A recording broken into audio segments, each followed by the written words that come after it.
What you cheering? I'm a single mother with nobody that loves me or my child. What you cheering for? I'm not. No, you were. He is over here breaking down because he loves this child so much. I sit here day after day after day with women hoping. Miss Kavanaugh faked a pregnancy and kept that up for weeks. She did it in such an interesting way, too. So much time was spent lying. After all of this, the results from the paternity test jilted the life out of her. Here is how it all went down. Miss Kavanaugh, you and your mother are appearing in court today to prove paternity of your 3-week-old son, Malcolm. Yes, Your Honor. Now, you claim his biological father is Mr. Bowles. Yes, Your Honor. Even though you admit to being intimate with another man, Mr. McElliott, during the window of conception. Yes, Your Honor. Mr. Bowes goes on to shoot himself in the leg. He says that he has never seen the 3-week-old Malcolm before today. Regardless of this, he claims that Malcolm is not his biological baby. How can one even tell if this is the first time he's seeing the baby? This is an interesting question, especially since Miss Kavanaugh keeps insisting that the baby belongs to Mr. Bowes. Your Honor, I believe Mr. Bowles is my son's father.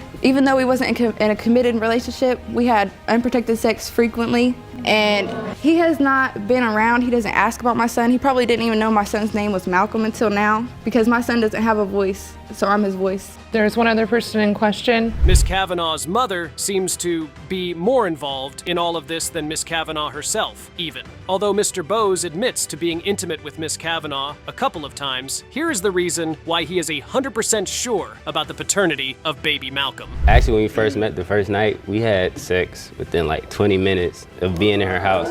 It wasn't within 20 minutes. And then, like, probably 3 weeks later, maybe 2 weeks later, I found like an open condom wrapper in her bathroom. There's some type of connection. It wasn't just he came over one night and just we did it. And then the condom that he's talking about, it was my friend's that I worked with. Her and her boyfriend spent the night, and that was that. She said she used it. She said it was with her ex. Well, oh well. Now it'll seem like Mr. Bowes is getting quite paranoid and has started to believe things that didn't happen. On to Miss Kavanaugh. She went on to explain that the first person she told about her pregnancy was Mr. Bowes. She did this simply because she wanted to be in a committed relationship with him, but he did not respect her. All these feelings led her to be intimate with Mr. McElliott. I wanted to be in a serious relationship with Mr. Bowles, and I felt like he didn't respect me and didn't care about my feelings. So yes, I did have one encounter with Mr. McElliott, but I felt like I wanted to do that to make him jealous because I wanted him to see that somebody else wants me and maybe he would want me, which is a very immature and childish way of thinking. I now know that because it didn't work at all. I told both of them at the time that I found out that I was pregnant. I told both of them. This is where Mr. Bowes spills the tea about how Miss Kavanaugh actually lied about being pregnant. They saw one another every day, and she was getting very infatuated with the young man. However, he was not giving her the attention she wanted. This is when she took the initiative. I did childishly try to fake a pregnancy test. I went to the store, got a pregnancy test, was going to take 2 negatives, turn it into a positive, and when, yes. Take 2 negatives and turn it into a positive. Yes. Crack them open and turn them into a positive. Oh, and put 2 of the lines together. So you had a plan to pretend you were pregnant in order to keep him. What a woman. It's interesting that anyone would even think about that. When Mr. Bowes heard about the pregnancy, he did not believe her at first, considering that she was just planning to lie to him about something so crazy. That's a man that truly knows the woman he's with, if you ask me. He added that he did not trust her because he knew that she was intimate with other men, also saying that it's not just one other man she was with, but a bunch of others. I could be carrying your child and you just disrespect me. I told him I didn't want to have sex anymore until we were in a committed relationship. We fell asleep because I was tired. He wakes me up at 3 o'clock in the morning and tells me he's going to go have sex with another woman. What? Yeah, so You wake her up to tell her that? First of all, we was just friends, so I can leave and go just because I was asleep, that justifies what you did? we wasn't together, so I can leave and go back to my house and do whatever I want. This was about the first month that I was pregnant. Turns out Mr. Bowes is not an angel after all. He said that to her in her first month of pregnancy. Isn't that something? Regardless of all of this, Miss Kavanaugh still has feelings for Mr. Bowes, which is utterly mind-boggling as it is. After a lot of banter, we finally get to meet the second potential father, Mr. McElliott. My relationship with Miss Kavanaugh, I would say, is a very special one. Me and her, we met. I got her number. I called her that evening, offered her to go a movie. We hooked up and went out to eat or something like that. But ever since— So you took her on dates and courted her and treated her like a lady should be treated? Always. Good. That was definitely a jab in Mr. Bose's general direction. Mr. McElliott found out about the pregnancy from a picture of an ultrasound Miss Kavanaugh sent, which she insists looks like his mother. What an interesting turn of events. Looks like truly we have two possible fathers in court today. So, as you look at Malcolm, who do you think he looks like? I want to say Mr. Bowles, but you can't always go on looks. But I just have I have a feeling. I would, honestly, Your Honor, I would be very pleased and very happy if it was Mr. McElliott's because he would be a good father. But I just don't know.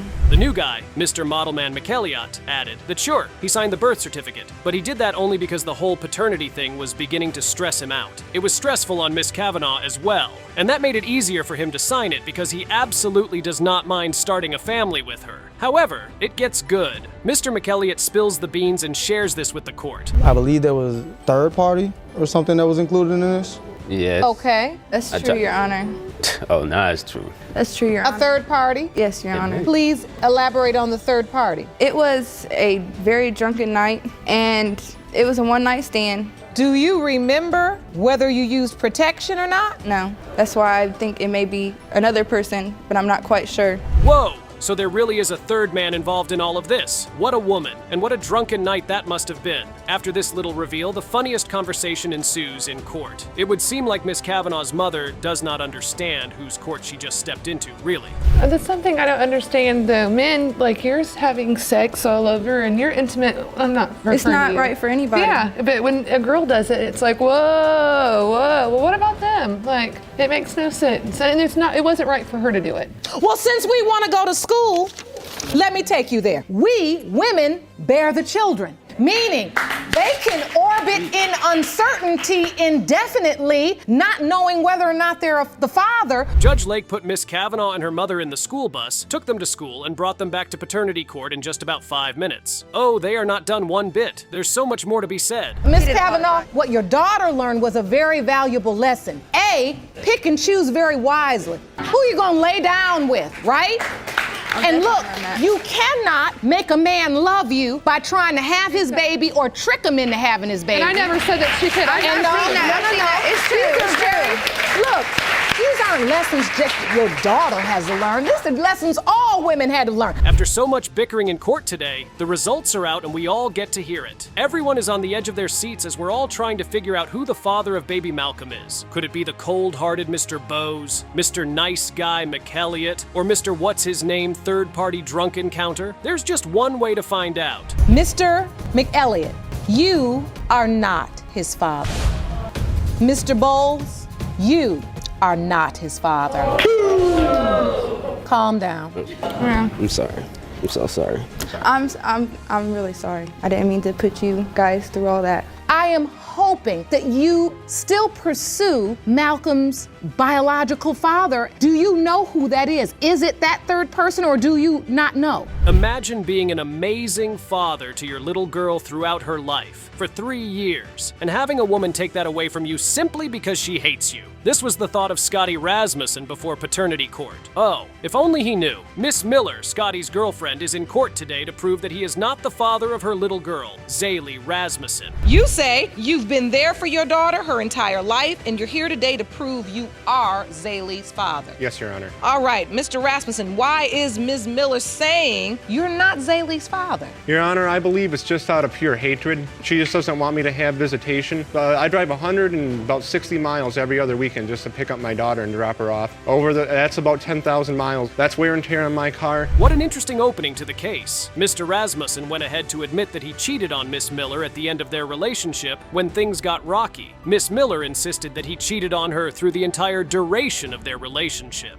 One could imagine that this is where the hate spoken of comes from. However, Miss Miller insists that he cannot afford to take care of little Zaylee. Is it enough to buy her clothes so she doesn't have to wear cut-off sweatpants and the same t-shirt every time I pick her up? I do that because I don't want. Is it enough money to buy her underwear so you don't got to keep putting her in diapers at 4 I years have old? underwear for her, and she is not in diapers. She is in pull-ups. She is in training right now. She is having problems. She is. But what not he's happy. saying, Miss Miller, is it's clearly not about money if he's paying his child support. Well, That went south for Miss Miller pretty fast. She goes on to insist that she does not exactly hate Mr. Rasmussen, but she wants him away from her daughter because she knows that she is not his. She goes on to explain further to the court. You were intimate with someone else, and you believe that you were intimate with that other person during the time Zaylee was conceived, and Mr. Rasmussen was all the way in Las Vegas. Yes, Your Honor. But clearly, at some point, Mr. Rasmussen either thought or was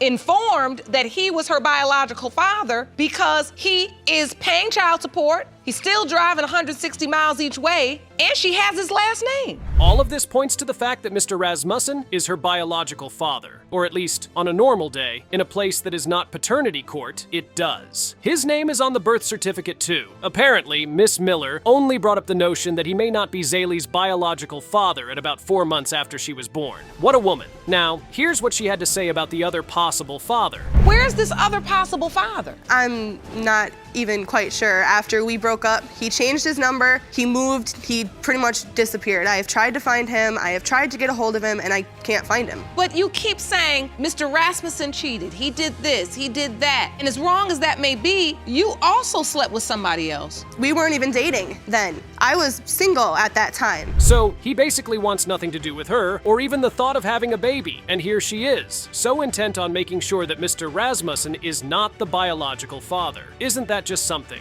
Miss Miller says that she does not feel bad about mentioning that her daughter is not Scotty's after such a long time. She says that after those few months, she realized that Zaylee's physical features were just beginning to resemble the other guys. You are insisting that Mr. Rasmussen is not the child's father, and yet you're receiving child support from Mr. Rasmussen. Have you petitioned the court to have Mr. Rasmussen taken off of child support? I have told him a couple times that if he would just sign her over to me, that he wouldn't have to pay child support anymore. I'm not going to do that. I'm not going to give up that easy. I'm fighting for what I know is mine. Closing in on the results, Mr. Rasmussen states that if truly Zaylee is his, he will be overjoyed, and it would make him a very happy man to know that all of this drama is over. However, if she isn't, he stated that there is no amount of time in the world to prepare him for such a bombshell. Rightly so, too. Oh well, who's gonna tell him? I know in my heart that that she is mine. I'm just gonna be overjoyed that all the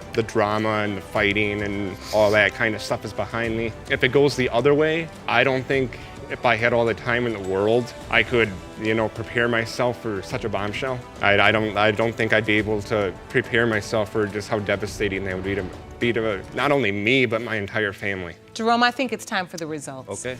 After much ado, it's time to hear the verdict. The results are out, and all parties get to hear their fate. This is one of the most dramatic reveals in the history of Judge Lake's court, that's for sure. Mr. Rasmussen, you are not the father.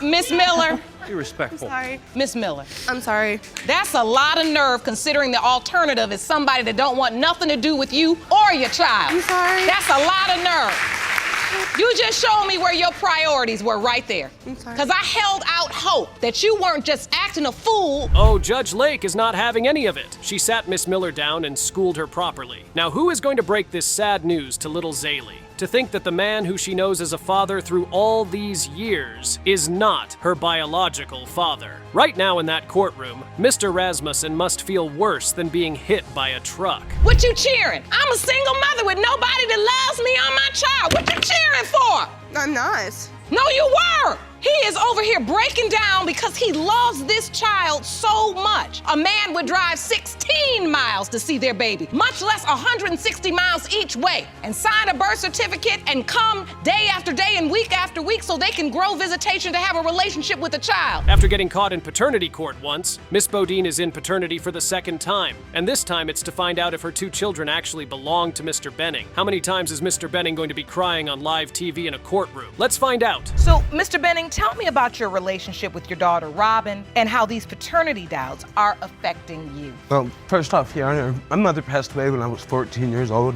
She was my best friend. We spent every waking moment together. And after she died, it, left me hurt. I always wanted a daughter, and I promised I was going to take care of her. Miss Bodine admits to cheating on Mr. Benning. There's no use denying it at this point. Regardless of this, she almost swears that he is the father of her baby girl, Robin. Mr. Benning, on the other hand, explains that he was so excited to hear that Miss Bodine was pregnant. This excitement was short-lived, however. The wildest thing happened so very quickly. I was in the hospital sitting across from Kayla as she was pushing this baby out, and I received a text from a guy telling me to leave the hospital because that's his baby and he needs to be there. What? I am in labor, like literally in the hospital, and I received a text telling me that the child that I'm waiting to come isn't mine. And so you get the text and you know who it's from. Yes. Oh my, what an experience. Funny enough, Miss Bodine got the other potential father tested and brought the results to the paternity court today. It reads that there is a 0% probability of paternity between Robin and the other man.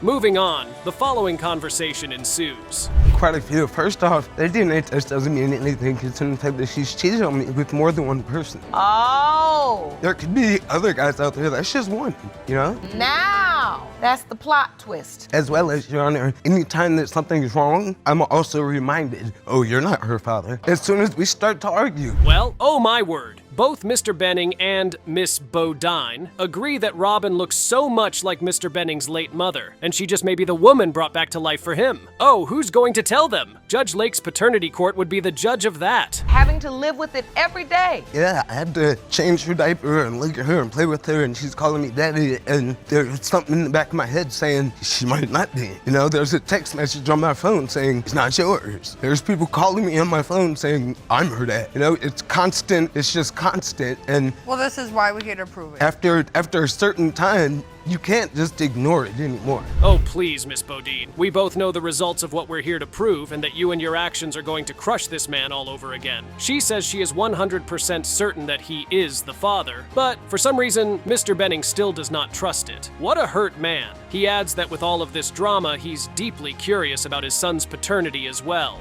Mr. Benning, you are not the father. I'm very sorry. It doesn't matter, I'm still gonna be there. I'm the only one she calls daddy. You can't change it. We spent 2 years together, you can't change that. You said earlier that if Robin was not your biological child, doubt whether or not you truly are the biological father of Jermaine Benning Jr. What an awfully painful moment. Miss Bodine stands there shocked and not knowing what to do with herself at that moment. What a woman. On to the next, which is baby Jermaine Jr. Here are the doubts Mr. Benning has, from none other than Miss Bodine herself. Amazing woman, really. The same thing with the, texting me, telling me I'm not the father. I even received a text telling me after he was born, which I still went through the whole labor, everything. After all that, I get a text telling me, oh, I want a paternity test for Jermaine too. And That's that my was junior. submitted to the court. Yes, it was her.